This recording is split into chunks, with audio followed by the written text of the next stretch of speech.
सर्वांना माझा नमस्कार. मी एकनाथ लाठे, PSI 2022 रँक 2 तलाठी 2023. मागील व्हिडिओमध्ये आपण भूगोलाचा अभ्यास कसा करावा हे बघितलेला आहे. या व्हिडिओमध्ये आपण राज्यशास्त्राचा अभ्यास कसा करावा हे बघणार आहोत. भूगोल आणि राज्यशास्त्र हे कंबाईनमध्ये सर्वात जास्त मार्क्स देणारे विषय आहेत. म्हणजे याचा अभ्यास जरी ॲव्हरेज असला तरी हे जास्तीत जास्त मार्क्स देतात आपल्याला. प्रीमध्ये राज्यशास्त्र हे 15 क्वेश्चनसाठी विचारलं जातं आणि मेन्सला सुद्धा 15 क्वेश्चनसाठी विचारलं जातं. 15 क्वेश्चन या दोन्ही प्रीला आणि मेन्सला विचारले जातात.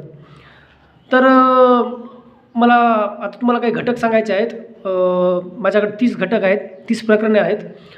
त्या 30 प्रकरणावरच कंबाईन प्रीमध्ये प्रश्न विचारलेले आहेत. म्हणून 30च प्रकरणं करून ठेवायचे आहेत आपल्याला प्रीसाठी. राज्यशास्त्राच्या प्रीसाठी आपल्याला 30च प्रकरण करून ठेवायचे आहेत.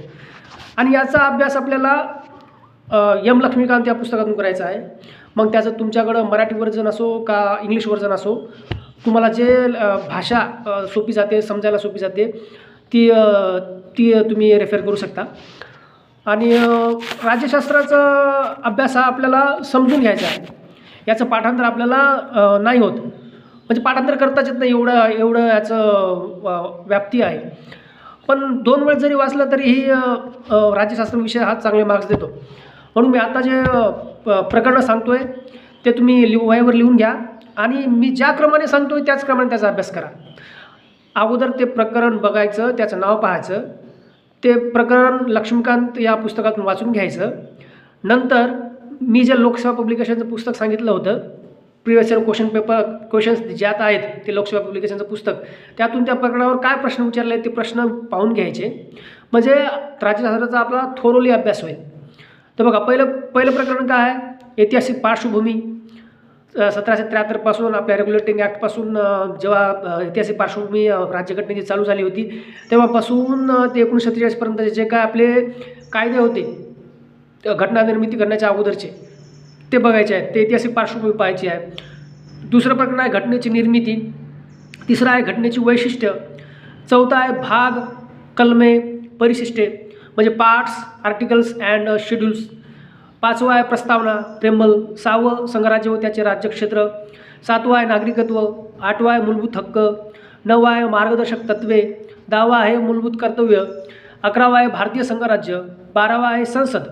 आता संसद म्हटलं की मग त्यात आपल्याला त्याचे पदाधिकारी, सभापती, उपसभापती, अध्यक्ष, उपाध्यक्ष, संसदेची कायदा निर्मिती प्रक्रिया कशी चालते, अर्थसंकल्पीय अधिवेशन कसं चालतं, अर्थसंकल्प तयार करण्याची काय प्रक्रिया आहे, ते आपल्याला त्या संसद या प्रकरणामध्ये बघायचं आहे. एम लक्ष्मीकांत या पुस्तकामध्ये संसद या प्रकरणात जेवढं दिलं आहे ते सगळं पाहायचं आहे आपल्याला.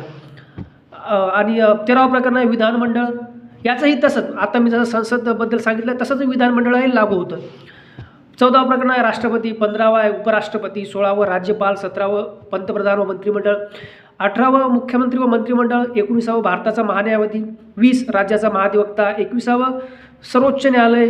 22वं उच्च न्यायालय. 23वं कनिष्ठ न्यायालय. 24वं केंद्र राज्य संबंध. आता असा ट्रेंड झाला आहे की केंद्र राज्य संबंध आणि आंतरराज्यीय संबंध यावर जास्त प्रश्न विचारले जात आहेत. 24वं झालं केंद्र राज्य संबंध, 25वं आंतरराज्यीय संबंध, 26वं केंद्रशासित प्रदेश, 27वं घटनात्मक संस्था किंवा घटनात्मक आयोग, 28वं बिगर घटनात्मक संस्था किंवा बिगर घटनात्मक आयोग, 29वं आहे आणीबाणी, 30वं आहे स्थानिक प्रशासन. आपण घटनादुरुस्त्या प्रकरण बघितलं नाही, तर म्हणून आपण आहे की नाही 31वं प्रकरण लिहून घ्या, घटनादुरुस्त्या. एवढे जे 31 प्रकरणं आहेत हे प्रकरणं आपल्याला अगोदर एम लक्ष्मीकांत या पुस्तकातून वाचून घ्यायचे आहेत. नंतर त्या प्रकरणावर काय काय प्रश्न विचारले आहेत त्या लोकसेवा पब्लिकेशनच्या पुस्तकातून बघायचं आहे. प्रत्येकाचं मिनिमम 2 वेळेस वाचन करायचं आहे. पुस्तकाचं 2 वेळेस वाचन आणि प्रश्नांचं 2 वेळेस वाचन. ज्या गोष्टी कळत नाहीत त्या गोष्टी हायलाईट करायच्या, अंडरलाईन करायच्या आणि रिव्हिजनच्या वेळेस फक्त त्या हायलाईटेड आणि अंडरलाईन गोष्टीच आपल्याला बघायच्या आहेत.